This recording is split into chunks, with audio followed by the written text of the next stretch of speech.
Hello and welcome back to Simple Spoken English. Your space to listen, repeat, shadow, and English. I'm Tom and I'm happy you're here. Truly thrilled to have you join me today.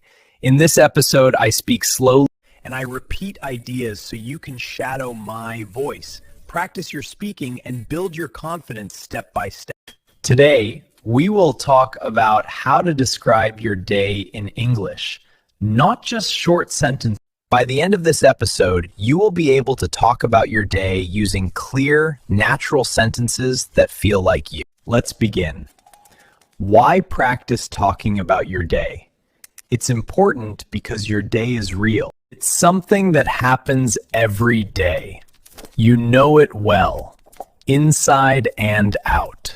You don't need to search for words or ideas. No history, science, or politics. Talk about your life. Say what time you wake up, what you eat for breakfast.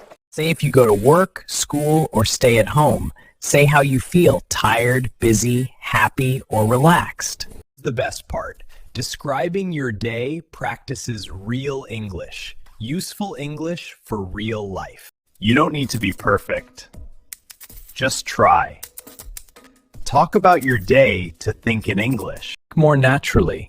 Use simple sentences. Stop translating. Feel more confident. What did you do today? If practiced, you can answer, I woke up at 7, I went to work, I had coffee and answered emails. In the evening, I made dinner and watched TV. That's a full conversation. That's your goal. What did I do today? What time wake up? What eat? Where go? What evening? These questions help remember vocabulary, build habits, think in sentences without stress. Do in morning for yesterday, evening for today. Record and listen back. Key is keep simple. Use what you know. Don't worry mistakes, just speak.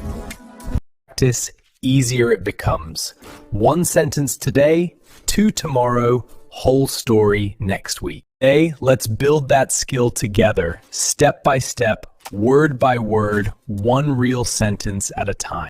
Let's start at the beginning, the morning. Morning sets the mood and gives energy.